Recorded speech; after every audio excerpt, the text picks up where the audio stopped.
Welcome everyone, this is Prince Sanjeev. पिछले lecture video में discuss किए थे हम लोग बहुत सारे क्वेश्चंस। इस लेक्चर वीडियो में कंटिन्यू करेंगे इक्वेशन ऑफ स्ट्रेट लाइन से। देखेंगे यहाँ पर इसके बारे में कल बात भी किए थे ना, मतलब पिछले लेक्चर वीडियो में क्या बात किया था, क्या बात किए थे। देखेंगे सबसे पहले यहाँ पर लिखा हुआ क्या है, ठीक है, फिर आते हैं इसका, फिर समझने की कोशिश करेंगे कि इक्वेशन ऑफ स्ट्रेट लाइन हमारा होता क्या है। देखेंगे यहाँ पर क्या लिखा हुआ है, यहाँ पर relation between X and Y, ठीक है, which is satisfied by coordinates of every point, which is satisfied by coordinates of every point lying on a line is the equation of a straight line, is called equation of a straight line। इसका मतलब क्या है, इसका मतलब ये है, अगर हमारे पास मान लेते हैं ये लाइन है, तो इस लाइन पर का सारा पॉइंट, इस लाइन पर का सारा पॉइंट जिस इक्वेशन को सेटिस्फाई करे उसे हम क्या बोलेंगे, इक्वेशन ऑफ स्ट्रेट लाइन। और ऐसा नहीं है कि बाहर का कोई पॉइंट भी सेटिस्फाई कर जाए, ऐसा नहीं, सिर्फ और सिर्फ इसी लाइन का पॉइंट सेटिस्फाई करना चाहिए उस इक्वेशन को, ठीक है। सिर्फ और सिर्फ इसी लाइन का सिर्फ और सिर्फ इसी लाइन का पॉइंट उस इक्वेशन को सेटिस्फाई करना चाहिए, और उस इक्वेशन को हम क्या बोलेंगे, equation of a straight line, a relation between x and y which is satisfied by coordinate of every point lying on a line is called the equation of a straight line। आगे बढ़ेंगे, यहाँ पर क्या बोल रहे हैं हमसे, remember that every 1 degree equation in variable x and y always represent a straight line। ठीक है, यहाँ पर ये बोलने की कोशिश कर रहा है, कोशिश क्या मतलब, यहाँ पर ये बोल रहा है कि 1 डिग्री इक्वेशन होगा हमारा स्ट्रेट लाइन का, 1 डिग्री इक्वेशन होगा हमारा स्ट्रेट लाइन का, किसमें, एक्स और वाई में, ठीक है, मतलब X plus B Y plus C equal to 0 का फॉर्म में होगा। और क्या बोल रहा है, A and B not equal to 0, ठीक है, इतना तो बेसिक ही है, ए और बी हमारा दोनों साथ में 0 नहीं होना चाहिए। ऐसा क्यों बोल रहा है, अगर ए और बी दोनों 0 हो गया तो बचेगा क्या हमारे पास, इक्वल टू 0, फिर एक्स वाई में रिलेशन बचा कहाँ हमारा, एक्स वाई में रिलेशन लाने के लिए एक्स वाई होना तो चाहिए, तो एक्स और वाई दोनों एक साथ हमारा 0 नहीं होगा। तो इक्वेशन ऑफ स्ट्रेट लाइन हमारा क्या है, a relation between x and y which is satisfied by coordinates of every point lying on a line is called the equation of a straight line। ठीक है, इतना तो समझ गए। अब बात क्या करने वाले थे इस लेक्चर वीडियो में, हाँ, इसका डिफरेंट फॉर्म देखेंगे। तो ये तो हमारा जनरल फॉर्म हो गया ना, A X plus B Y plus C equal to 0, ये तो हमारा एक जनरल फॉर्म हो गया। अब इसका डिफरेंट फॉर्म देखेंगे। डिफरेंट फॉर्म कहने का क्या मतलब है, क्या मतलब बदल जाएगा, नहीं, सेमी स्ट्रेट लाइन बस देखने का नजरिया बदल जाएगा, वो देखेंगे आगे कैसे सेमी स्ट्रेट लाइन को रिप्रेजेंट करें। ऐसा नहीं है कि हम किसी ये जनरल फॉर्म हो गया, इसके जगह पे अगर हम स्लोप फॉर्म या इंटरसेप्ट फॉर्म देखेंगे आगे फॉर्म में लिखते हैं तो लाइन का मीनिंग बदल जाएगा, ऐसा नहीं है, लाइन का मीनिंग वही रहेगा, बस देखने का नजरिया बदल जाएगा। आगे देखेंगे यहाँ पर फॉर्म्स ऑफ स्ट्रेट लाइन देखेंगे यहाँ पर। Number 1, y equal to M x plus C, Y equal to M x plus C, जहां पर हमारा m क्या है, स्लोप, स्लोप मतलब मान लेते ये लाइन है हमारा, तो स्लोप का क्या मतलब होता है, अगर ये एंगल पॉजिटिव एक्स एक्सिस से एंगल थीटा बना रहा है तो स्लोप क्या होता है हमारा, टेन थीटा, स्लोप क्या होता है हमारा, टेन थीटा, ठीक है।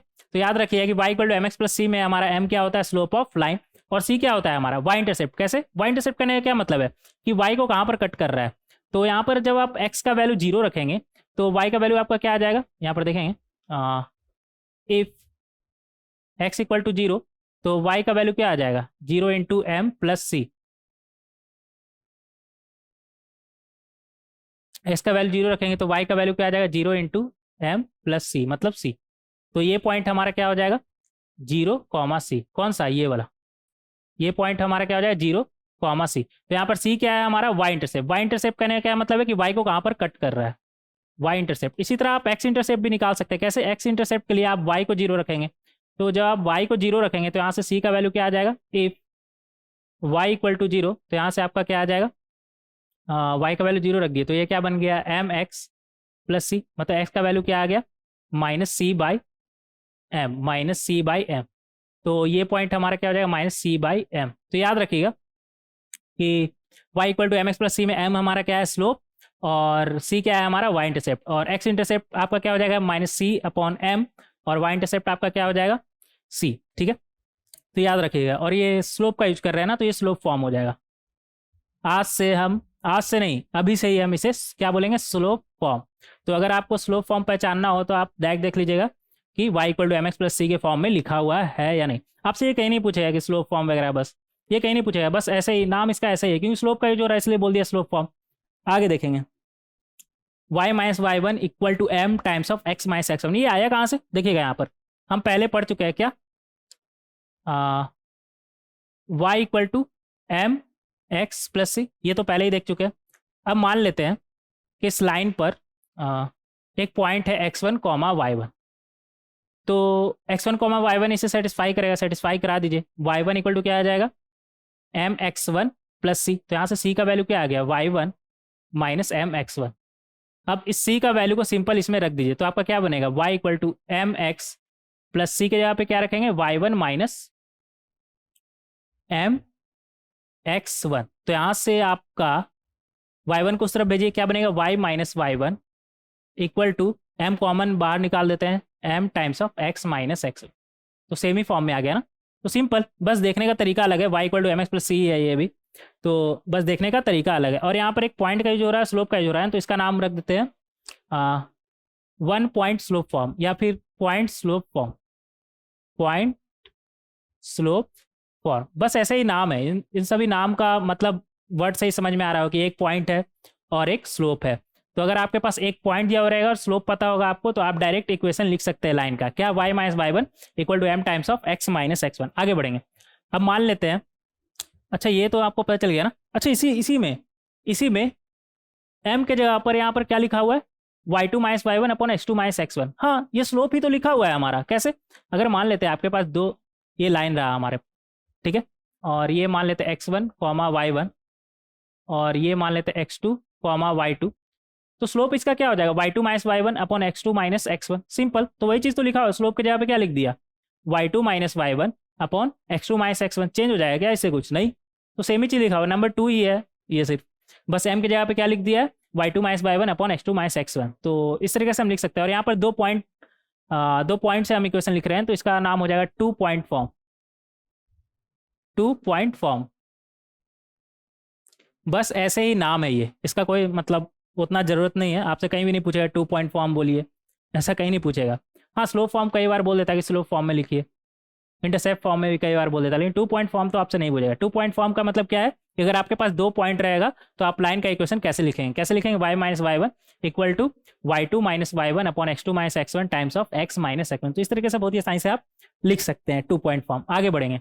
नंबर 4 में हमसे क्या बोल रहा है, x upon A plus y upon B equal to 1। ये क्या है हमारा, यहाँ पर a है हमारा x इंटरसेप्ट और b क्या है हमारा y इंटरसेप्ट, और ये आया कहाँ से वो देखेंगे। हाँ, ए भी जीरो नहीं होना चाहिए, डिनोमिनेटर में है ना, तो ए भी जीरो नहीं होना चाहिए, इतना याद रखिएगा। तो ये आया कहाँ से देखेंगे यहाँ पर, y equal to M x plus C, Y equal to M x plus C तो हम देख चुके हैं ना। तो ऐसा करते हैं ना, जब आप x का वैल्यू जीरो रखेंगे, x का वैल्यू जीरो रखेंगे, तो y का वैल्यू क्या आएगा आपका c, और y का वैल्यू जीरो रखेंगे तो x का वैल्यू क्या आ जाएगा, minus C by M comma zero. ठीक है, हालांकि ये ज़रूरत नहीं है आपका, कैसे देखेंगे यहाँ पर, डायरेक्ट भी आप इसे निकाल सकते हैं, इतना ज़रूरत नहीं था, इसे हटा दीजिएगा। मान लेते ये अगर हमारा 0, b है और ये a, 0 है, तो y equal to M x plus C से लिख सकते हैं, m हमारा क्या हो जाएगा, b minus 0 upon 0 minus A times of x plus C के जगह पे क्या आ जाएगा b। ये तो हम पहले ही देख चुके हैं ना, अब बस इसे अरेंज करके लिख देंगे, ये हमारा बन जाएगा minus B upon A X plus B. तो यहाँ से माइनस बी अपॉन ए को उस तरफ ले जाए तो ये क्या बनेगा, b upon A X plus Y equal to B. अब b से बोथ साइड डिवाइड दे दीजिए, तो 1/b और इधर भी 1/b, तो ये आपका क्या बन जाएगा, x अपॉन ए, b अंदर 1/b अंदर जाएगा तो, और इधर y अपॉन b, और इधर क्या आ जाएगा b इंटू 1/b मतलब 1। तो क्लियरली हम देख सकते हैं यहाँ पर y equal to M x plus C से यहाँ तक हम पहुँच सकते हैं, जहाँ पर a क्या है हमारा x इंटरसेप्ट और b क्या है हमारा y इंटरसेप्ट। इंटरसेप्ट क्या होता है हमारा, कि x एक्सिस को कहाँ पर काटा और y एक्सिस को कहाँ पर काटा। x इंटरसेप्ट का क्या मतलब है कि x एक्सिस को कहाँ पर काटा, और y इंटरसेप्ट का क्या मतलब है कि y एक्सिस को कहाँ पर काटा मतलब कट किया। तो इस तरीके से आप याद रखिए कि अगर आपको x इंटरसेप्ट पता है, y इंटरसेप्ट पता है, तो आप डायरेक्ट ही लिख सकते हैं x upon x intercept plus y upon y intercept equal to 1। ठीक है, आगे बढ़ेंगे। नंबर 5 डिटरमिनेंट फॉर्म, ये बढ़िया है। कैसे, बहुत सारा सवाल में आपको डायरेक्ट दिख जाता है, तो आप समझ जाइए कि ये क्या लिखा हुआ है, इक्वेशन ऑफ स्ट्रेट लाइन क्या होता है हमारा। अगर x1 x1 y1 और x2 y2 आपके पास 2 पॉइंट है, तो आप इक्वेशन लिख सकते हैं क्या, x x1 x2 y y1 y2 1 1 1 equal to 0। और ये पता कैसे चला, ये है हमारा, आप इसे खोल के देखेंगे तो डायरेक्ट आपका x plus B Y plus C के फॉर्म में आ जाएगा। कैसे देखेंगे यहाँ पर, ये क्या बन जाएगा, इस डिटर्मिनेंट को आप ओपन करिए, क्या बनेगा, x times of plus minus plus, determinant तो आता होगा ना आपको, नहीं आता है तो जाके देख लीजिए, y minus y1 minus y2 minus y, अंदर में क्या बनेगा हमारा x1 माइनस x2। डिटर्मिनेंट का सारा पूरा का पूरा प्लेलिस्ट तो यहाँ पर डाला हुआ है, आप देख सकते हैं जाके। तो यहाँ से आ जाएगा 1 times of x1 y2 minus y1 x2 और इक्वल टू 0 है ना, हाँ, तो इस तरीके से हम लिख सकते हैं। अब y को पूरा उस तरफ ले जाइए, तो ये क्या बनेगा, x1 minus x2 y equal to y1 minus y2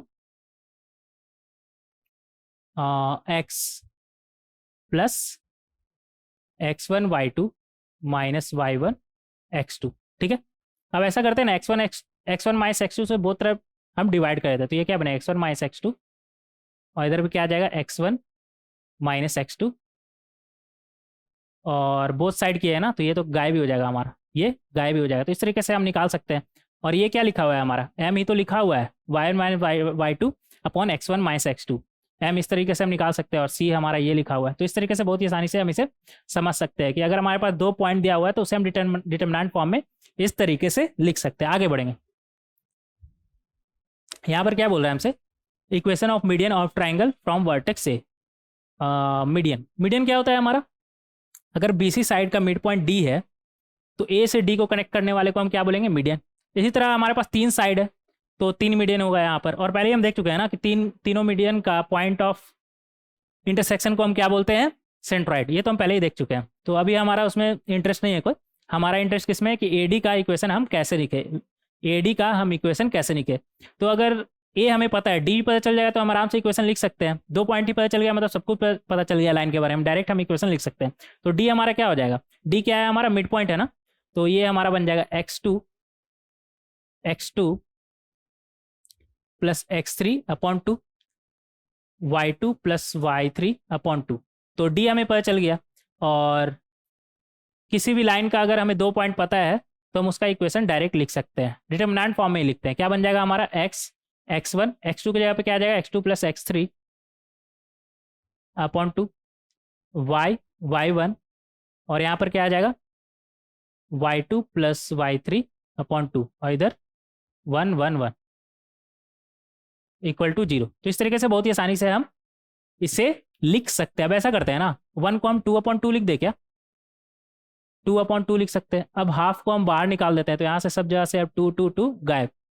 और ये 1/2 का कोई मल्टीप्लाई हो रहा है, उससे कुछ फ़ायदा नहीं है, मतलब उससे कुछ फ़र्क नहीं पड़ेगा क्योंकि राइट हैंड साइड 0 है ना, तो ये 2 को उस तरफ भेज देंगे तो इक्वल टू 0। तो यहाँ से इसे 1/2 को आप गायब ही कर देते हैं, 1/2 को गायब कर दिए, मतलब इस डिटर्मिनेंट का वैल्यू 0। और ये क्या लिखा हुआ है, इसका सम ही तो लिखा हुआ है, इसका सम ही तो लिखा हुआ है। देखिए सम करेंगे तो 2 रो हमारा सेम है, लास्ट वाला रो ऐड हो जाएगा, सिंपल। तो ये सम ही तो लिखा हुआ है, तो इसके जगह पे हम ये लिख सकते हैं। ठीक है, तो इस तरीके से आप मीडियन लिख सकते हैं डिटर्मिनेंट फॉर्म में। और ओपन करके अगर आपको चाहिए तो इसे ओपन कर लेंगे। तो इस तरीके से बहुत ही आसानी से आप वर्टेक्स A से निकलने वाला मीडियन लिख सकते हैं। क्या बन जाएगा आपका, x x1 x2 y y1 y2 1 1 1 plus x x1 x3 y y1 y3 1 1 1। ठीक है, तो इस तरीके से आप बहुत ही आसानी से लिख सकते हैं। ये हो गया हमारा median of triangle from vertex A। अच्छा, इसे ब्रेक करने में तो आपको दिक्कत नहीं है ना, ये सब तो डिटर्मिनेंट में हम पढ़ के आए हैं। ये सम है, अगर 2 रो हमारा सेम है तो उसे हम डायरेक्टली इस तरह से सम करके इसे इस तरह से लिख सकते हैं, मतलब ये दोनों बराबर है, अलग नहीं है कोई। तो इस तरीके से इसे समझ सकते हैं। आगे बढ़ेंगे, यहाँ पर क्या बोल रहे हैं हमसे, equation of internal angle bisector of angle A, मतलब ए का एंगल बाइसेक्टर, मतलब अगर ये पूरा ए है तो ये कितना हो जाएगा, a/2, ये कितना हो जाएगा हमारा a/2। ठीक है, ये हो गया हमारा एंगल बाइसेक्टर। अगेन अगर हमें किसी भी लाइन का 2 पॉइंट पता चल गया तो हम उस लाइन का इक्वेशन लिख सकते हैं। तो यहाँ पर हमें a पता है, अगर d पता चल गया तो इस लाइन का इक्वेशन हम इजीली लिख सकते हैं। कैसे, 2 पॉइंट पता चल गया तो हम पहले ही देख चुके हैं, अगर दो पॉइंट भी हमें पता है तो किसी भी लाइन का इक्वेशन हम लिख सकते हैं, या तो 2 पॉइंट फॉर्म में लिख लीजिए या फिर डिटर्मिनेंट फॉर्म में लिख लीजिए आप, लेकिन लिख सकते हैं। तो यहाँ d पता कैसे चलेगा, देखिएगा यहाँ पर c, इसे मान लेते हैं साइड C और इसे मान लेते हैं साइड B। तो यहाँ पर जो d है वो C/B रेशियो में डिवाइड करेगा। इस पर कोई शक होना नहीं चाहिए। क्यों? क्योंकि ये सब 10th क्लास तक में ही पढ़ाया जाता है ना, कि अगर ये साइड सी है, अगर ये साइड बी है, बी वर्टेक्स बी के अपोजिट का साइड बी है, तो ये डी यहाँ पर अगर डी ए डी हमारा इंटरनल एंगल बाइसेक्टर है, तो डी से C/B रेशियो में डिवाइड करेगा। ये सब तो 10 तक पढ़ के आएंगे ना। और शायद इंटरनल एंगल बाइसेक्टर वगैरह, सर्कम सेंटर वगैरह जब हम पढ़ रहे थे तो वहाँ पर भी इसका जिक्र आया था। तो वहाँ पर तो प्रॉपर हम एक्सप्लेन करके बताए थे कि C/B रेशियो में कैसे आता है। तो अभी इस पर फोकस नहीं करेंगे। अभी हमें C/B रेशियो में इतना पता है कि ये डी से डिवाइड करेगा, तो डी निकाल नहीं सकते क्या? हाँ निकाल सकते हैं, बहुत ही आसानी से। सेक्शन फॉर्मूला क्या हो जाएगा हमारा? CX3 प्लस BX2 अपॉन क्या बन जाएगा? B प्लस C, और CY3 plus BY2 upon B plus C। तो इस तरीके से हम डी निकाल सकते हैं। अब 2 पॉइंट ही हमें पता चल गया, तो इस लाइन का इक्वेशन भी निकाल सकते हैं। कैसे निकालेंगे? डिटरमिनेंट फॉर्म में निकालते हैं। क्या हो जाएगा हमारा? x1 x2 की जगह पे क्या रखेंगे? CX3 plus BX2 upon B plus C। यहाँ पर क्या आ जाएगा? y1, और दूसरा पॉइंट क्या है? ये CY3 plus BY2 upon B plus C। यहाँ पर 1 1 1। ठीक है, तो इस तरीके से हम बहुत ही आसानी से निकाल सकते हैं। इक्वल टू 0, ये डालना ना भूले, इक्वल टू 0। तो एक काम करते हैं ना, यहाँ पर 1 की जगह पे B प्लस सी अपॉन B प्लस सी लिख देते हैं। अब ऐसा करते हैं ना, 1 अपॉन B प्लस सी को हम बाहर ही निकाल देते हैं, तो इन सभी जगह से गायब हो जाएगा। B प्लस सी सब में कॉमन था ना, तो रो से हम बाहर निकाल सकते हैं। और राइट हैंड साइड हमारे पास 0 है ना, एक सेकेंड कलर चेंज कर लेते हैं। राइट हैंड साइड हमारे पास 0 है, तो ये B प्लस सी को हम उड़ा सकते हैं। उस तरफ भेजेंगे तो 0 इंटू कुछ भी 0 ही आएगा, तो इसे हम उड़ा सकते हैं। तो इसके जगह पे इसे हम हटा ही देते हैं। तो यहाँ से हमारे पास ये आ गया। अब गौर से देखिए, यही चीज़ तो लिखा हुआ है हमारा। कैसे? गौर से देखिए, यही चीज़ तो लिखा हुआ है, BX2 BX2 BY2 B। यहाँ पर क्या है? ये B अंदर जाएगा तो क्या बनेगा? BX2 BY2 B, CX3 CY3 C। गौर से देखिए, C अंदर जाएगा तो क्या बनेगा? CX3 CY3 C। और इन दोनों का जब सम करेंगे तो यही तो आएगा ना। डिटरमिनेंट का सम करना तो आपको आना चाहिए। अगर 2 रो हमारा सेम है, सिर्फ एक रो में सम करके लिखा हुआ है, एक रो में हम सम कर सकते हैं। ठीक है, ये पहला रो और दूसरा रो तो सेम हो जाएगा ना, तीसरा रो दोनों का डिफरेंट है, तो डायरेक्ट हम सम कर सकते हैं। तो पहला दूसरा रो सेम हो जाएगा और तीसरा रो का सम हो जाएगा। ठीक है, ये सब तो डिटरमिनेंट में हम देख चुके हैं। तो इस तरीके से बहुत ही आसानी से हम इसे समझ सकते हैं। मतलब ये सेम ही चीज़ लिखा हुआ है, इक्वल टू 0। तो याद रखिएगा, इंटरनल एंगल बाइसेक्टर आपको निकालना हो तो कैसे निकालेंगे? सिंपल, आप डी निकाल लीजिए, और 2 पॉइंट पता चल गया तो आप किसी भी तरीके से उसका इक्वेशन निकाल सकते हैं। और दूसरा, आपको कहीं पे लिखा हुआ दिख जाए तो आप डायरेक्ट ये चीज़ अगर लिखा हुआ दिख जाए तो आप डायरेक्ट पहचान जाइए क्या लिखा हुआ है? Internal angle bisector of angle A, या फिर जो भी एंगल होगा देख लीजिएगा। यहाँ पर क्या बन जाएगा हमारा? x1 x2 y1 y2। अच्छा, एक चीज़ और ध्यान दीजिएगा, ये आपको अलग से याद करने की जरूरत नहीं है, मतलब ध्यान में भी अलग से रखने का जरूरत नहीं है। ये सेम ही चीज़ है ना, बस इतना फर्क है कि इधर B आ गया और इधर C आ गया। देखिए, इधर B आ गया और इधर C आ गया, बस इतना ही फर्क है, और तो कुछ फर्क नहीं है। इधर B आ गया और इधर C आ गया। ठीक है, तो बस इतना ही फर्क है मीडियन और इंटरनल एंगल बाइसेक्टर में। याद रखिएगा क्या बन जाएगा? B times x x1 x2 y y1 y2 1 1 1 का determinant value, plus C times of x x1 x3 y y1 y3 1 1 1। ठीक है, याद रखिएगा, ये ध्यान में रखिएगा, ऐसा जरूरत नहीं पड़ेगा। 2 पॉइंट पता है तो बार बार इतना इतना कुछ भी रटने का जरूरत नहीं है। मैथ में सब कुछ समझने का है, याद रखिएगा, ध्यान में रखिएगा इसे, याद नहीं रखिएगा। याद रखने की कोई जरूरत नहीं है, वो आप देखिएगा तो समझ जाइए कि हाँ यही है हमारा। आगे बढ़ेंगे, क्वेश्चन आ गया, खत्म हो गया क्या? सब कुछ खत्म हो गया, बढ़िया बात है। और यहाँ पर क्वेश्चन क्या बोल रहा है हमसे? Find the equation of straight lines mid point of whose portion content between coordinate axis is alpha comma beta. Question नहीं जब तक करे तब तक तो मैथ पढ़ने में कुछ मजा ही नहीं है, क्योंकि थ्योरेटिकल पोर्शन इतना सा होता है और क्वेश्चन इतना सा, मतलब मेन इंपॉर्टेंट तो क्वेश्चन ही है ना।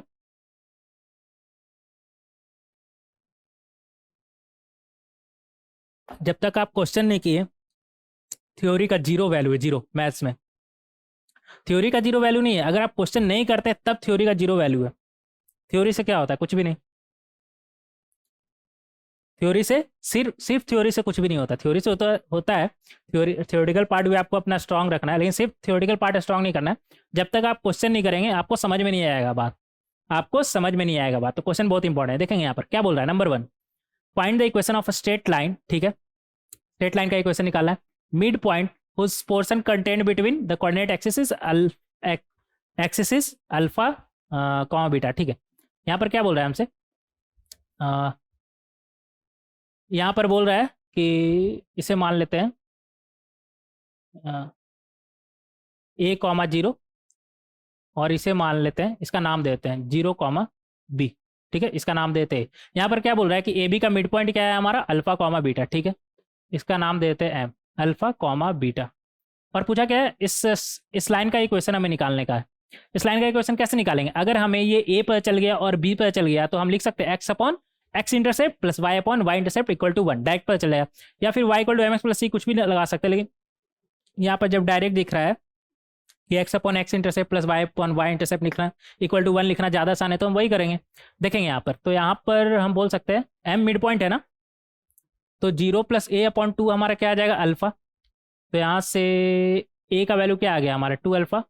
Similarly 0 plus beta upon 2, 0 plus b upon 2 क्या आ जाएगा हमारा, बीटा। तो यहाँ से बी का वैल्यू क्या आ गया, 2 बीटा। मतलब ये क्या लिखा हुआ है हमारा, 2 अल्फा कॉमा 0, और ये क्या लिखा हुआ है हमारा, ये आगे के लिए भी आप याद रखिएगा कि अगर alpha comma beta mid point है तो ए क्या हो जाएगा हमारा 2 अल्फा कॉमा 0, और बी क्या हो जाएगा हमारा 0 कॉमा 2 बीटा। ठीक है, डबल हो जाएगा डायरेक्ट, मतलब वाई कोऑर्डिनेट इसका डबल हो जाएगा, बीटा की जगह पे क्या हो जाएगा 2 बीटा, और ये तो 0 रहेगा ही। ठीक है, तो इस तरीके से हम इसे समझ सकते हैं। हमें लिखना क्या था, हाँ, इक्वेशन ऑफ लाइन क्या बन जाएगा, एक्स अपॉन एक्स इंटरसेप्ट कितना है हमारा 2 alpha plus Y upon Y intercept कितना है हमारा 2 बीटा इक्वल टू 1। तो इस तरीके से बहुत ही आसानी से हम इसे समझ सकते हैं, x upon x intercept plus Y upon Y intercept equal to 1 answer. तो इस तरीके से हम इक्वेशन ऑफ स्ट्रेट लाइन लिख सकते हैं जिसका मिड पॉइंट क्या है हमारा, अल्फा कॉमा बीटा। मिड जिसका कोऑर्डिनेट एक्सिस के बीच का मिड पॉइंट, कोऑर्डिनेट एक्सिस का कोऑर्डिनेट एक्सिस को जहाँ पर कट कर रहा है, मतलब ए बी का मिड पॉइंट जिसका अल्फा कॉमा बीटा है, उसका इक्वेशन हम इस तरीके से बहुत ही आसानी से लिख सकते हैं। आगे बढ़ेंगे, क्वेश्चन नंबर 2। क्वेश्चन नंबर 2 में हमसे क्या बोल रहा है, इफ वेरिएबल लाइन, ठीक है, पासिंग थ्रू एच कॉमा के, ठीक है, intercept the coordinate axis at a and b. ठीक है, बना लेते हैं यहाँ पर क्या बोल रहा है, कोऑर्डिनेट एक्सिस को ए और बी पर कट कर रहा है। ठीक है, आगे आगे क्या बोल रहा है हमसे, अच्छा ये एच कॉमा के से पास कर रहा है। एच कॉमा के मिड पॉइंट बोला है क्या, नहीं, एच कॉमा के मिड पॉइंट नहीं है, बस ऐसे ही एक पॉइंट है। ठीक है, आगे बढ़ेंगे, respectively then find the locus of centroid of O A B. तो ऐसा करते हैं ना, ए को मान लेते हैं ए कॉमा 0, और इसे मान लेते हैं 0 कॉमा बी। ठीक है, और ओ क्या है हमारा, ओरिजिन 0 कॉमा 0, ओ क्या है हमारा ओरिजिन, और ओ ए बी का हमें सेंट्रॉइड निकालना है। तो सेंट्रॉइड हमारा क्या हो जाएगा, जिसका लोकस निकालना है उसे हम मान लेते हैं एच कॉमा के पहले से है यहाँ पर, है ना, क्या मानिएगा, अल्फा कॉमा बीटा मान लेते हैं। ठीक है, तो इसे हम मान लेते हैं अल्फा कॉमा बीटा सेंट्रॉइड को।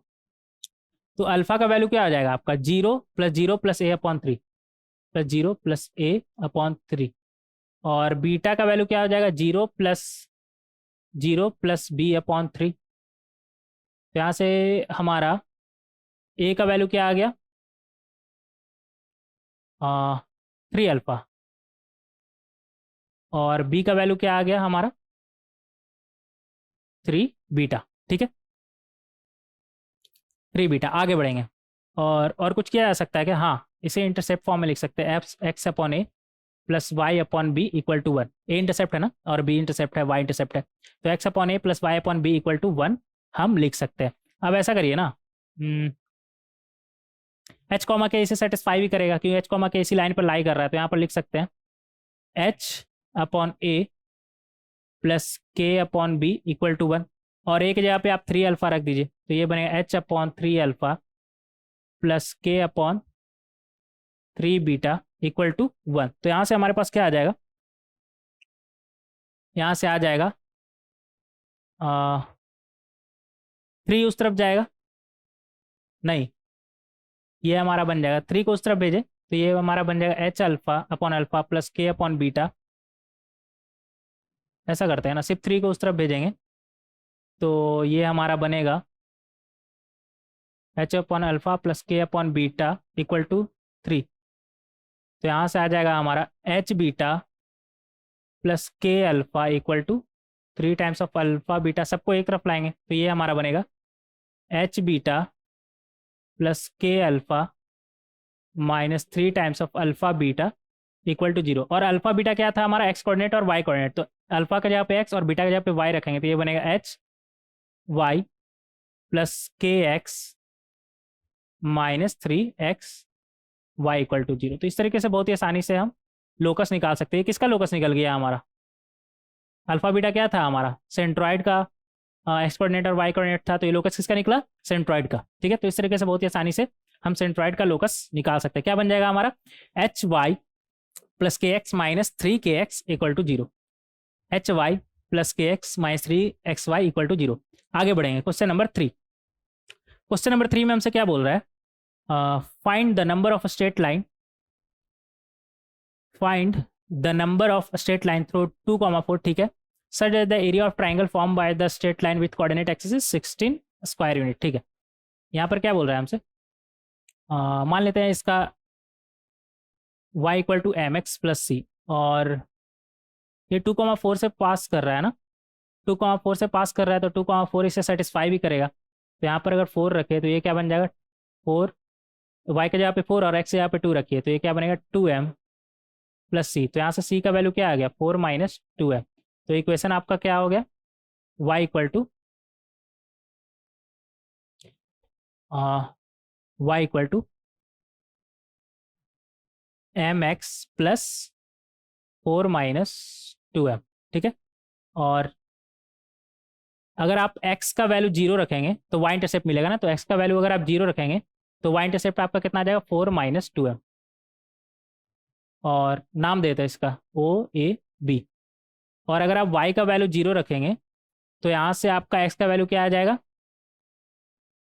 Minus minus 4 minus 2m upon m। ये पॉइंट क्या आ गया हमारा, ये इजीली निकाल सकते हैं। इसका वैल्यू 0 रखिएगा तो आपको y इंटरसेप्ट मिल जाएगा, y का वैल्यू 0 रखिएगा तो आपको x इंटरसेप्ट मिल जाएगा। तो इस तरीके से बहुत ही साइंस निकाल सकते हैं। आपको क्या निकालना है, एरिया ऑफ OAB कितना हो जाएगा, डायरेक्ट निकाल सकते हैं, half into base into height. Base आपका कितना हो जाएगा, बेस कितना है आपका, मतलब ये कितना है आपका, -4 माइनस 2m अपॉन m, और हाइट कितना है आपका, 4 माइनस 2m ना, 4 माइनस 2m।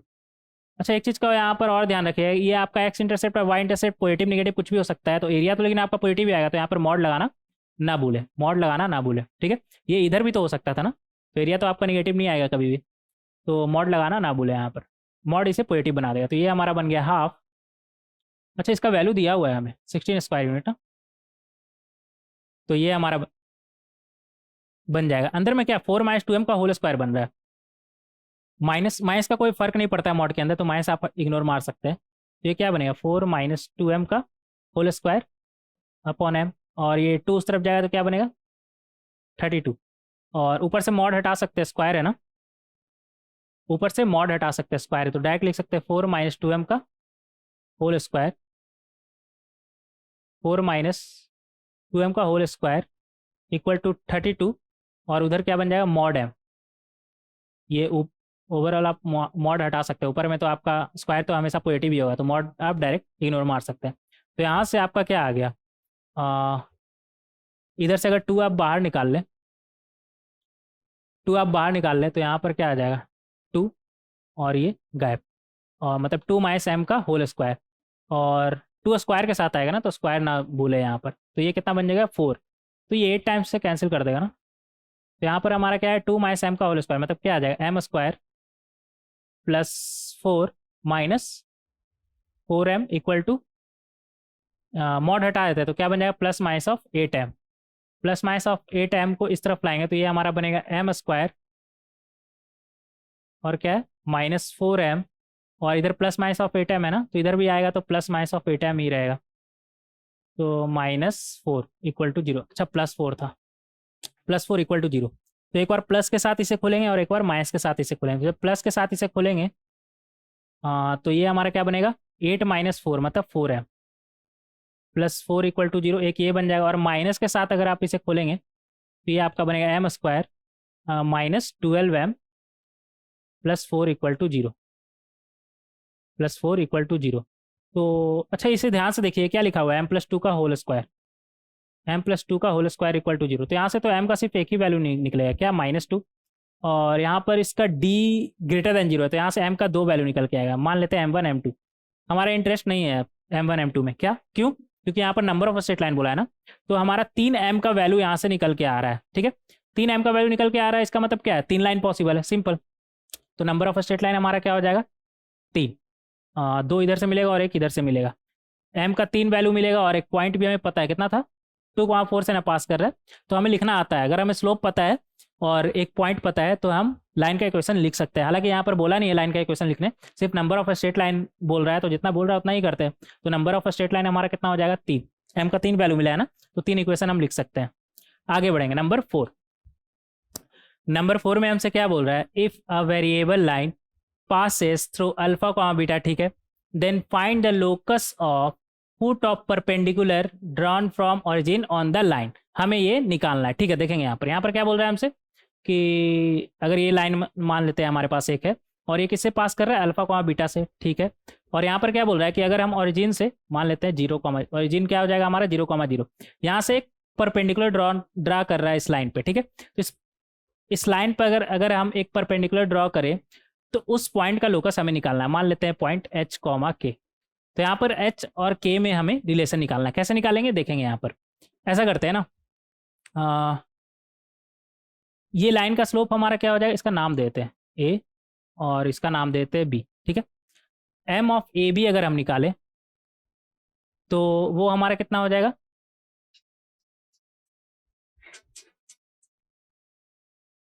बहुत कॉल आ रहा है यार आज।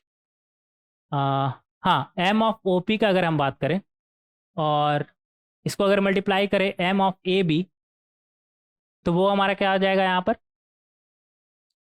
-1, लाइन परपेंडिकुलर है दोनों। तो m ऑफ ओ पी हमारा आएगा k - 0 अपॉन h - 0, और m ऑफ ए बी अगर निकाले तो वो हमारा कितना आ जाएगा, बीटा माइनस के, या फिर यू बोल दीजिए k minus beta upon h minus alpha equal to -1। तो यहाँ से हमारे पास क्या आ गया,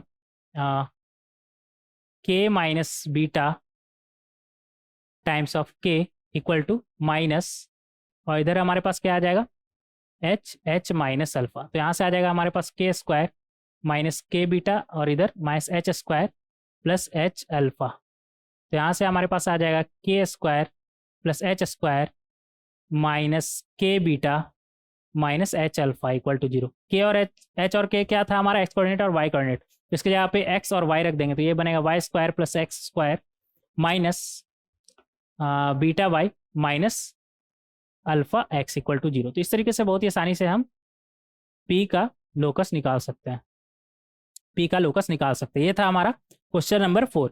नेक्स्ट देखेंगे क्वेश्चन नंबर 5। क्वेश्चन नंबर 5 में हमसे क्या बोल रहा है, in triangle ABC if ortho centre is 3,1, ठीक है, वर्टेक्स B क्या है हमारा 5,7 और वर्टेक्स C क्या बोल रहा है हमसे 9,3, ठीक है। Then find the vertex A। देखेंगे यहाँ पर इस तरह से हम ABC ट्राइंगल बना लेंगे, ट्राइंगल ABC बना लेंगे, और A हमसे पूछा है तो इसे मान लेते हैं अल्फा कॉमा बीटा, और B कितना बोल रहा है हमसे 5,7 ना, ठीक है। C कितना बोल रहा है 9,3, और ऑर्थो सेंटर का बात कर रहा है। ऑर्थो सेंटर क्या होता है, अगर हम वर्टेक्स A से BC पर परपेंडिकुलर ड्रॉ करें और वर्टेक्स B से AC पर परपेंडिकुलर ड्रॉ करें और वर्टेक्स C से AB पर हम परपेंडिकुलर ड्रॉ करें, तो इन तीनों का पॉइंट ऑफ इंटरसेक्शन को हम क्या बोलते हैं, ऑर्थो सेंटर। और ये कितना बोल रहा है हमारा, नाम देते हैं 3,1।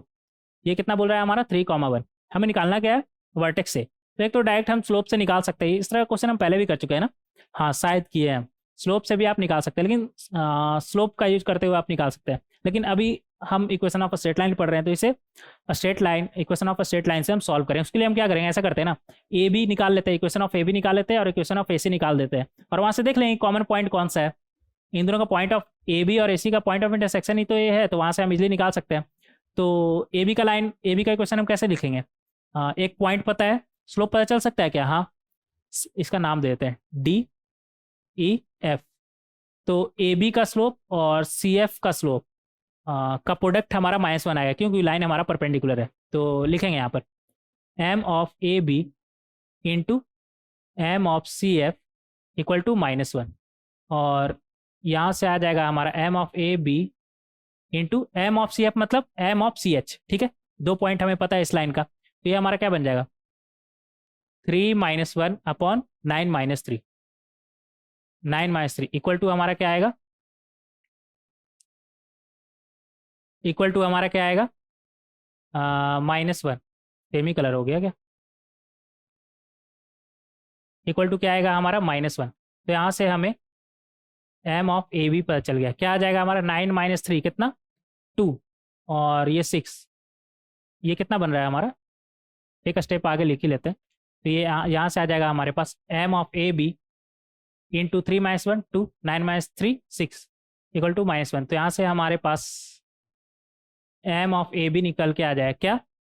2/6 मतलब 1/3। तो यहाँ से क्या आ जाएगा? -3। एम ऑफ ए बी हमारे पास क्या आ गया? -3। ठीक है, और इसी तरह हम एम ऑफ ए सी निकाल सकते हैं। तो m of A C into m of B B E equal to -1। तो यहाँ से m of A C into m of B B हमारा, एम ऑफ बी हमारा क्या हो जाएगा? एम ऑफ बी एच क्या हो जाएगा हमारा? 7 - 1 अपॉन 5 - 3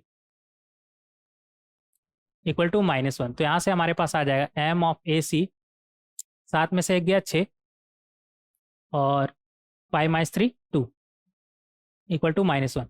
ये तो 3 टाइम से कैंसिल ना, तो यहाँ पर से एम ऑफ ए सी हमारा आ जाएगा क्या?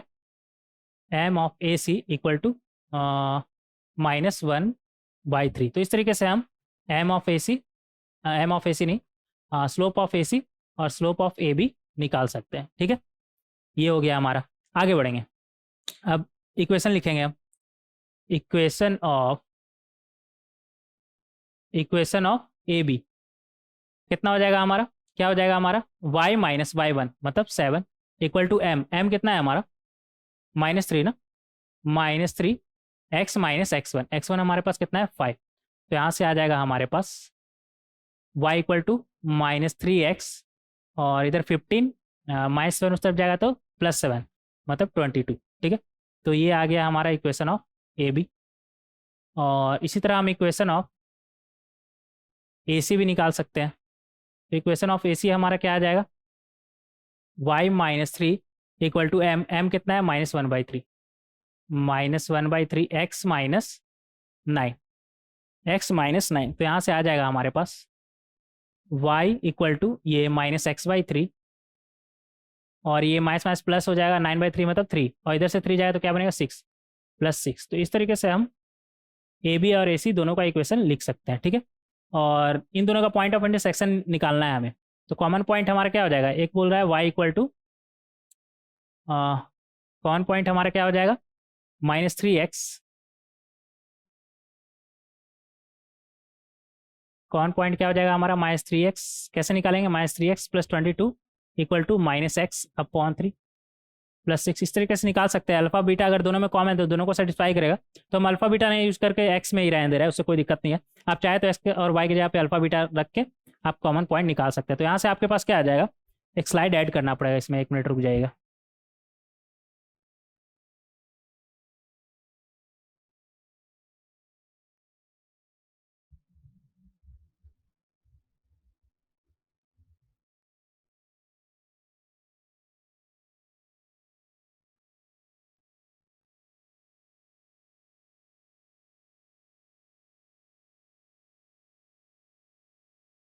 फिफ्थ क्वेश्चन था ना ये?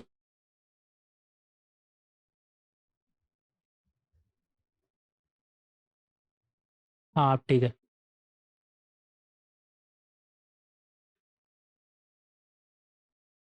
अब ठीक है ना? हाँ हाँ हाँ, ये देखेंगे यहाँ पर।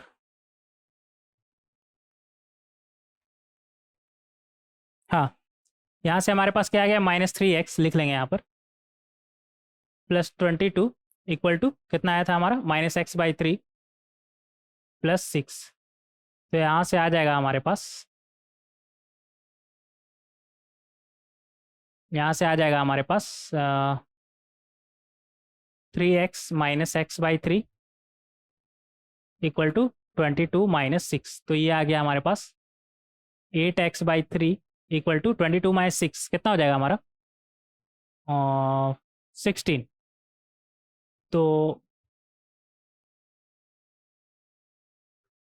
यहाँ से हमारे पास क्या आ जाएगा,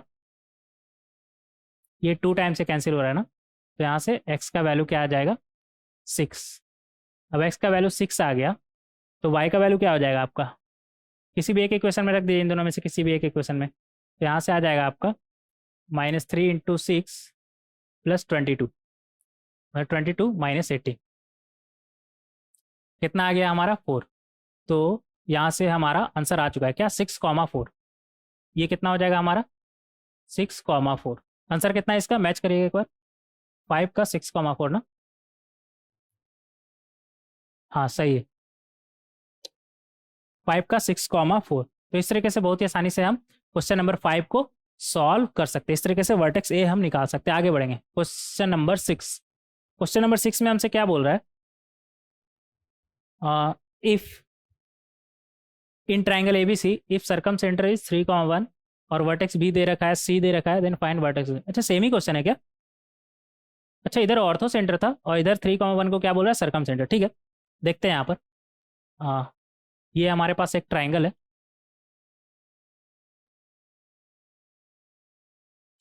ये हमारे पास एक ट्राइंगल है, बी कितना बोल रहा है, सेम फिगर यूज कर ले क्या, नहीं बना लेते अलग से 5,7 और सी कितना बोल रहा है हमारा 9,3 और ए तो हमें निकालना है ना, अल्फा बीटा मान लेते हैं। और सर्कम सेंटर क्या बोल रहा है 3,1। सर्कम सेंटर क्या होता है हमारा, अगर बी सी का परपेंडिकुलर बाइसेक्टर हम ड्रॉ करें और ए सी का परपेंडिकुलर बाइसेक्टर हम ड्रॉ करें और ए बी का अगर हम परपेंडिकुलर बाइसेक्टर हम ड्रॉ करें, ये आगे भी रहेगा ठीक है। तो इन तीनों का पॉइंट ऑफ इंटरसेक्शन को हम क्या बोलते हैं सर्कम सेंटर। ठीक है आगे बढ़ेंगे, और या फिर यूँ बोल लीजिए कि ऐसा सर्कल ड्रॉ ही कर लेते हैं, डॉट करने में दिक्कत हो जाता है ना, या फिर यूँ बोल लीजिए कि वो सर्कल का सेंटर जिस पर इसका तीनों वर्टिसेस लाई कर रहा है। ठीक है तो हमें निकालना क्या है ए। अच्छा इस क्वेश्चन में एक बात ध्यान दीजिएगा, बी आपको पता है, सी आपको पता है, सर्कम सेंटर पता है, आपसे पूछा क्या है वर्टेक्स ए, तो वर्टेक्स ए कोई फिक्स पॉइंट नहीं आएगा। क्यों वर्टेक्स ए कोई फिक्स पॉइंट क्यों नहीं आएगा, देखिए आप इस सर्कल का कोई पॉइंट को अगर आप ए मान लेते हैं, जैसे हम इसे ही मान लिए ए, तो इसका सर्कम सेंटर भी तो यही आएगा, सेम ही आएगा। मतलब कोई भी पॉइंट आप मान लीजिए ए इस सर्कल पर जो है, तो उसका सर्कम सेंटर तो आपका सेम ही आएगा, मतलब 3,1 ही आएगा। क्यों, क्योंकि देखिए ना ये जो आपका ट्राइंगल है, मतलब ट्राइंगल एबीसी जो ये बना, ये इसी सर्कल पे लाई कर रहा है, तो इस सर्कल का सेंटर सेम ही होगा। सब सेम ही सर्कल पे है ना, तो सबका सर्कम सेंटर सेम होगा, मतलब ए कोई फिक्स पॉइंट नहीं होगा, ए कोई फिक्स पॉइंट नहीं होगा, तो यहाँ पर लोकस आएगा। ठीक है याद रखिएगा, और वो कैसे बनेगा देखेंगे यहाँ पर। तो एक बार फ्रेज ड्रॉ कर लेगा, एक बार फ्रेज ड्रॉ कर लेते हैं यहाँ पर।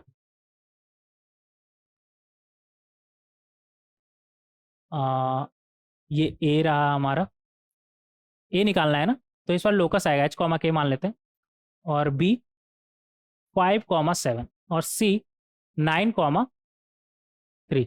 कोऑर्डिनेट सेम ही है, बस इस बार सर्कम सेंटर बोल दिया 3,1 को। ठीक है तो इस तरीके से हम बना लेंगे। ये क्या है हमारा ए बी सी हो गया ना, तो इसका नाम ओ रख देते सर्कम सेंटर का 3,1। सर्कम सेंटर कैसे निकालेंगे हम, सर्कम सेंटर तो दिया हुआ है, ए कैसे निकालेंगे हम देखेगा यहाँ पर। ये क्या बन जाएगा हमारा रेडियस, तो रेडियस हमारा क्या आ जाएगा यहाँ से 7 माइनस, कैसे निकाल सकते हैं रेडियस, अच्छा ये भी रेडियस होगा ना, ये सारा का सारा रेडियस होगा। मतलब अगर इसका नाम दे दिए, वो नाम दिए ही है ना, तो यहाँ से हम बोल सकते हैं कि O B square equal to O C square equal to O A square. तो यहाँ से हमारा ओ ए स्क्वायर अगर निकालें तो ए स्क्वायर हमारा क्या बन जाएगा के माइनस 1 का स्क्वायर प्लस एच माइनस 3 का whole square equal to O C या ओ बी किसी में से निकाल ले आप, तो ओ बी आपका क्या बन जाएगा, ओ बी का स्क्वायर क्या बन जाएगा under root of O B क्या बन जाएगा आपका, और इसका स्क्वायर लगा हुआ है ना, तो अगेन अंडर रूट तो हट जाएगा, फिर भी देख लेते हैं क्या बन जाएगा। 7 - 1 का whole square plus distance formula 5 - 3 का होल स्क्वायर, 5 - 3 का होल स्क्वायर। ठीक है, तो इस तरीके से आप निकाल सकते हैं। तो यहाँ से आपके पास क्या आ गया, एच को पहले ही लिखते हैं, H - 3 का होल स्क्वायर प्लस K - 1 का होल स्क्वायर। इधर कितना आएगा हमारे पास, रूट तो हट जाएगा, क्या बनेगा 6 का स्क्वायर प्लस 5 - 3 मतलब 2 का होल स्क्वायर, 6 का स्क्वायर 36 और 2 का स्क्वायर 4। तो ये कितना आ गया हमारा 40। तो यहाँ से हमारे पास क्या आ गया, एच की जगह पे एक्स रख दिए तो क्या बनेगा X - 3 का होल स्क्वायर प्लस Y - 1 का होल स्क्वायर इक्वल टू 40। तो इस तरीके से हम वर्टेक्स ए निकाल सकते हैं। वर्टेक्स ए कोई फिक्स पॉइंट नहीं होगा, बहुत सारा पॉइंट होगा। हाँ, एक बात का ध्यान रखिएगा कि सर्कल का कोई पॉइंट वर्टेक्स हो सकता है, लेकिन बी और सी नहीं, क्योंकि अगर बी ए के बराबर हो गया, मतलब बी के ऊपर ही ए आ गया, तो फिर वो 3 डिस्टिंक्ट पॉइंट थोड़ी रहा। ट्राइंगल के लिए तो 3 डिस्टिंक्ट पॉइंट चाहिए ना, 3 डिस्टिंक्ट पॉइंट चाहिए। अगर बी और ए बराबर हो गया तो सिर्फ 2 ही पॉइंट बचा ना, तो 2 पॉइंट से तो हम ट्राइंगल बना नहीं सकते, 3 पॉइंट चाहिए, 3 डिस्टिंक्ट पॉइंट चाहिए। तो यहाँ से आप बोल सकते हैं all all point lying on circle except B and C. ठीक है, except B and C, B और सी ए नहीं हो सकता। तो ये आ गया आपका, यहाँ पर माइनस कर दें क्या, बी और सी भी इससे सेटिस्फाई कर जाएगा। आप बी यहाँ पर रख के देखिए 5,7, तो 7 यहाँ पर, 5 यहाँ पर रखिए, 2 का स्क्वायर। हाँ, तो यहाँ पर लिख दीजिए माइनस में, ए आपका कुछ भी हो सकता है, एक्सेप्ट कुछ भी हो सकता है, मतलब जो इस इक्वेशन को सेटिस्फाई करे, एक्सेप्ट 5,7 और 9,3। वहाँ पर एक्सेप्ट लिखा हुआ है क्या, एक बार देख लीजिएगा, आंसर में शायद नहीं दिया हुआ होगा। हाँ, तो यहाँ पर लिख दीजिएगा minus all all real all x y satisfying this equation except 5,7 और क्या था हमारा, क्योंकि ए बी सी एक ट्राइंगल का वर्टेक्स है ना, 5,7 एंड 9,3, 9,3 इन दोनों को छोड़कर ये इक्वेशन इन दोनों को भी सेटिस्फाई कर जाएगा, इसलिए इन दोनों को छोड़कर वो सारा पॉइंट जो इस इक्वेशन को सेटिस्फाई करे वही हमारा वर्टेक्स ए होगा। ठीक है, तो इस तरीके से इसे हम समझ सकते हैं। आगे देखेंगे क्वेश्चन नंबर 7। क्वेश्चन नंबर 7 में हमसे क्या बोल रहा है, in triangle A B C equation of A B A C दिया हुआ है। ठीक है, बना ले क्या, बना लेते हैं। ये रहा ए, ये रहा बी और ये रहा C. In triangle A B C equation of A B and A C, अच्छा ये दिया हुआ है, ये दिया हुआ है, ठीक है, respectively, and the mid point of B C is 5,6। ठीक है, ये 5,6 बोल रहा है। Then find the equation of side B C. अच्छा अच्छा, ये दोनों लाइन दिया हुआ है, तो यहाँ से क्या मिल सकता है हमें, यहाँ से ए मिल सकता है हमें, यहाँ से ए मिल सकता है हमें। तो यहाँ से देखेंगे, यहाँ से क्या आएगा हमारा 2x plus 3y equal to 29 बोल रहा है, और दूसरा x plus 2y equal to 16 बोल रहा है। तो 2 से मल्टीप्लाई करेंगे तो ये क्या आ जाएगा 2x plus 4y equal to 32। Minus कर दीजिए तो ये तो कैंसिल पूरा, और इधर क्या बनेगा -y इक्वल टू -3। तो यहाँ से y का वैल्यू क्या आ गया 3, और y का वैल्यू 3 इसमें रखिएगा आप, तो आपका क्या आ जाएगा x plus 2 into 3 equal to 16। तो यहाँ से x का वैल्यू क्या आ गया आपका 10। तो ये a आपका क्या हो गया 10,3, 10,3। और क्या चाहिए आपको, equation of side B C. हाँ, देखते हैं कैसे निकालेंगे। ये मिड पॉइंट है ना, तो ऐसा करते हैं ना, इसे मान लेते हैं अल्फा कॉमा बीटा, और इसे मान लेते हैं गामा डेल्टा। अच्छा, अल्फा कॉमा बीटा क्यों मानेंगे, इसे अल्फा कॉमा बीटा नहीं मानते, क्यों, इसका अगर एक्स कोऑर्डिनेट, बी का एक्स कोऑर्डिनेट अगर अल्फा है, तो बीटा इसका वाई कोऑर्डिनेट हमारा क्या हो जाएगा, एक्स की जगह पे अल्फा रख के देखिए इक्वेशन में ए बी में, इसे सेटिस्फाई करेगा ना। अल्फा रखेंगे तो क्या बन जाएगा 29 माइनस 2 अल्फा अपॉन 3। और यहाँ पर अगर सी का एक्स कोऑर्डिनेट को हम बीटा माने तो वाई कोऑर्डिनेट क्या हो जाएगा 16। कलर चेंज करेगा, कलर चेंज करते हैं, हाँ, तो क्या बन जाएगा हमारा 16 माइनस 2 बीटा अपॉन 2 है ना, अपॉन 2। तो इस तरीके से हम बी और सी निकाल सकते हैं। 16 माइनस 2 बीटा अपॉन 2 आ जाएगा हमारा, सही है। और हमें निकालना क्या था, equation of side B C. तो अल्फा बीटा पता चल जाएगा तो इक्वेशन हम इजिली निकाल सकते हैं। कैसे निकालेंगे देखेंगे यहाँ पर अल्फा इधर ही निकाल लेते हैं। अल्फा प्लस बीटा अपॉन 2 हमारा क्या है 5, मिड पॉइंट है ना ये हमारा, इसका नाम देते हैं डी। तो यहाँ से अल्फा प्लस बीटा का वैल्यू हमारा क्या आ गया, ये अच्छे से लिख लेंगे। अल्फा प्लस बीटा का वैल्यू क्या आ गया हमारा 10। और यहाँ पर 29 minus 2 alpha upon 3 plus 16 minus 2 beta upon 2 और ये डिवाइडेड बाई 2 इक्वल टू हमारा क्या आ रहा है 6। तो यहाँ से हमारे पास क्या आ जाएगा, बीटा का अल्फा का वैल्यू, अल्फा की जगह पे हम 10 माइनस बीटा या फिर बीटा की जगह पे 10 माइनस अल्फा रख सकते हैं ना। तो ये हमारा बनेगा 29 minus 2 alpha upon 3 plus 16 minus 2, beta की जगह पे 10 माइनस अल्फा रखेंगे, 10 माइनस अल्फा अपॉन 2 और ये 2 को उस तरफ भेजिए, क्या बनेगा 12। तो यहाँ से हमारे पास आ जाएगा 29, ये क्या बनेगा हमारे पास 2 टाइम्स ऑफ 29 मतलब 58, 58 ये याद रखिएगा इधर से आया ना, 58 माइनस 4 अल्फा प्लस इधर कितना आ जाएगा 16 माइनस 20 मतलब माइनस 4, 2 अल्फा माइनस 4, 2 अल्फा तो इधर हो जाएगा 6 अल्फा माइनस -4 होगा ना यहाँ पर, -4 इंटू 3 मतलब -12 इक्वल टू 12। अच्छा इधर से 6 उस तरफ जाएगा तो 72, ये बन जाएगा 72, 12 इंटू 6 72, ठीक है। तो यहाँ से आ गया हमारे पास 6 अल्फा माइनस 4 अल्फा मतलब 2 अल्फा और 2 अल्फा और इधर इक्वल टू 72 प्लस 12 माइनस 58। यहाँ पर कुछ गड़बड़ की है क्या, बीटा का वैल्यू अगर आप 10 माइनस अल्फा रखेंगे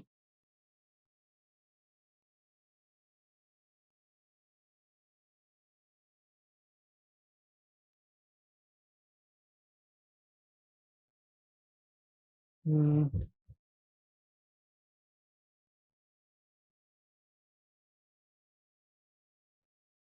नहीं सही है, मुझे ऐसा क्यों लग रहा है गड़बड़ आ रहा है,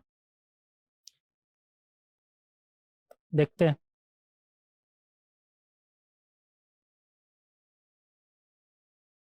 अल्फा और alpha plus beta equal to 10, तो 10 माइनस अल्फा रखा है, ठीक है।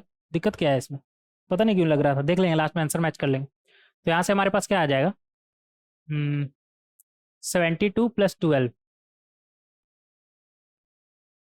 माइनस 58, तो ये हमारा बन जाएगा 14 माइनस 8 6 और 7 माइनस 5 2। तो यहाँ से अल्फा का वैल्यू क्या आ गया 13, अल्फा का वैल्यू क्या आ गया आपका 13, तो बीटा का वैल्यू क्या आ जाएगा, नहीं अल्फा का वैल्यू 13 नहीं हो सकता, कुछ गड़बड़ हुआ है यहाँ पर, एक सेकंड देख लीजिएगा। Alpha plus beta equal to 10 और यहाँ से एक अल्फा है तो दूसरा क्या हो जाएगा हमारा 29 माइनस 2 अल्फा अपॉन 3, ये सही है बीटा, 16 माइनस, अच्छा ये 2 बीटा नहीं होगा ना, वही तो मुझे लग रहा था ये सिर्फ बीटा होगा, सिर्फ एक्स था ना, ये 2 कहाँ से आ गया, सिर्फ बीटा होगा अपॉन 2। अब सही है, अब सही है, 2 हटा दीजिएगा। हाँ मुझे लग रहा था कहीं पर कुछ ना कुछ तो गड़बड़ है, क्योंकि कैलकुलेशन इतना लेंदी तो जा नहीं सकता है। तो ये हमारा क्या आ जाएगा 16 माइनस 10 कितना हो जाएगा हमारा 6, 6 और ये जब 3 से मल्टीप्लाई हुआ तो क्या बन जाएगा 18, से 18 कर लीजिएगा, इसे फिर से लिखेंगे, ये इरेज कर लीजिएगा। तो यहाँ से हमारे पास क्या आ जाएगा 29 इंटू 58 और -4 अल्फा और इधर क्या आ जाएगा 16 माइनस 10 कितना आएगा हमारा 6 मतलब प्लस 18 हो जाएगा ये, और इधर ये minus minus plus plus alpha, ठीक है प्लस अल्फा अच्छा प्लस 3 अल्फा ना, प्लस 3 अल्फा इक्वल टू 12, और इधर से 6 जाएगा तो कितना आ जाएगा 72। तो यहाँ से हमारे पास आ जाएगा -4 अल्फा माइनस प्लस 3 अल्फा मतलब माइनस अल्फा इक्वल टू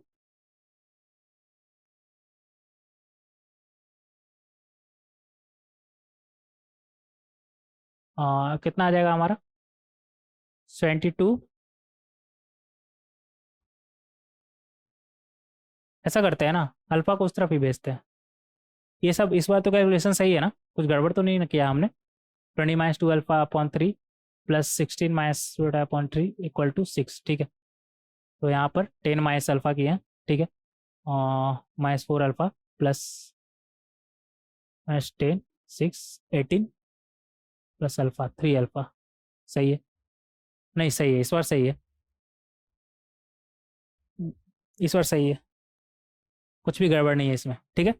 तो आगे बढ़ेंगे, ये हमारा आ गया -4 alpha plus 3 alpha, minus alpha उस तरफ भेजिए तो क्या बनेगा अल्फा इक्वल टू 58, 58 प्लस 18 कितना हो जाएगा हमारा 16, 76, और 72 इस तरफ आएगा तो क्या बनेगा 76 - 22 मतलब 4। तो अल्फा का वैल्यू 4 आ गया, तो बीटा का वैल्यू क्या आ जाएगा 10 - 4, 10 अच्छे से लिख लेंगे, 10 - 4 6। तो हमें निकालना क्या था, अच्छा बी और सी निकल गया, ये कितना आ गया हमारा 6। अल्फा 4 था ना, तो 4 रखिए यहाँ पर, इसमें 4 रखेंगे तो आपका क्या आएगा 4 × 2 8, 29 - 8 क्या आ जाएगा हमारा 21, 21 अपॉन 3 मतलब 7। 2 पॉइंट पता चल गया, बीटा आपको ये आपको निकालने का जरूरत नहीं, 2 पॉइंट है ना 5 और 6, तो यहाँ से आपको मिल जाएगा। इक्वेशन ऑफ बीसी बोला है ना, तो इक्वेशन ऑफ बीसी क्या हो जाएगा हमारा y - 6 इक्वल टू एम क्या हो जाएगा हमारा 6 - 7 अपॉन 5 - 4, 4 x - x1, ठीक है। तो इस तरीके से आप निकाल सकते हैं। क्या आ गया हमारा, किधर का किधर लिख दिया, हम इधर ले आते हैं, ठीक है, समझ जाएगा, इधर से फिर इधर आ गए, ये इधर साइड ही चल रहा है, ठीक है। तो यहाँ से आ जाएगा हमारे पास y - 6 इक्वल टू 6 - 7 मतलब -1, 5 - 4 1, x - 5। तो यहाँ से आपका फाइनली निकल के आ जाएगा, माइनस एक्स को उस तरफ ले जाएंगे तो क्या बनेगा x + y, और इधर +5 है ना इक्वल टू 11। चलिए कम से कम आ तो गया, नहीं तो मुझे लग रहा था कैलकुलेशन इधर से उधर, इधर उधर किधर जा रहा है पता नहीं चल रहा था, इधर क्या लिखा है वो मुझे भी नहीं समझ में आ रहा है। बस समझ जाएगी x + y इक्वल टू 7 आ जाएगा। क्वेश्चन ऑफ बीसी हमारा क्या आ जाएगा x + y इक्वल टू 11, 7 नहीं x + y इक्वल टू 11। तो इस तरीके से हम निकाल सकते हैं। सी निकालने का जरूरत नहीं है, कोई भी 2 पॉइंट से आप निकाल सकते हैं क्वेश्चन ऑफ साइड बीसी। आगे बढ़ेंगे, क्वेश्चन नंबर 8। क्वेश्चन नंबर 8 में हमसे क्या बोल रहा है, जल्दी जल्दी करेंगे यार, थोड़ा बहुत देर हो गया ना। If alpha beta and gamma are the 3 real number, ठीक है, सच दैट ये अच्छा सब एक ही चीज लिखा हुआ है, बस अल्फा एक बार अल्फा, एक बार बीटा, एक बार गामा है, ठीक है। आर द 3 कोलिनियर पॉइंट, ठीक है, कोलिनियर पॉइंट मतलब एक ही लाइन पर है तीनों, ठीक है। ये तीनों पॉइंट एक ही लाइन पर है, ठीक है। Then prove that this one equal to this one. देखते हैं यहाँ पर, अगर ये तीनों एक ही लाइन पर है तो सबसे पहले लाइन का इक्वेशन मान लेते हैं। क्या मान लेते हैं, y equal to mx plus c. In general इसको t मान ले क्या, t³ upon t - 1 t² - 3 t - 1, ठीक है। और ये इस लाइन को सेटिस्फाई करना चाहिए। टी का वैल्यू, टी क्या क्या हो सकता है हमारा अल्फा बीटा एंड गामा, ठीक है। तो ये इसे सेटिस्फाई करेगा, क्या बनेगा हमारा t³ -3 upon t - 1 equal to m, x की जगह पे क्या रखेंगे t³ upon t - 1 plus C, तो यहाँ से हमारे पास क्या आ जाएगा, अगर ये इस लाइन पे है तो इस लाइन को सेटिस्फाई करना चाहिए। और टी क्या है, अल्फा बीटा गामा को इन जनरल ही हम टी मान लिए, ठीक है। आगे बढ़ेंगे, तो यहाँ से हमारे पास क्या आ जाएगा, और t³ -3 है ना, और t - 1 से अगर बोथ साइड मल्टीप्लाई करें तो इधर से t - 1 कैंसिल हो जाएगा, इधर क्या बचेगा t - 3 इक्वल टू, इधर भी t - 1 कैंसिल, m t³ बनेगा, और इधर क्या आ जाएगा c times of T minus one. तो यहाँ से आ गया हमारे पास टी क्यूब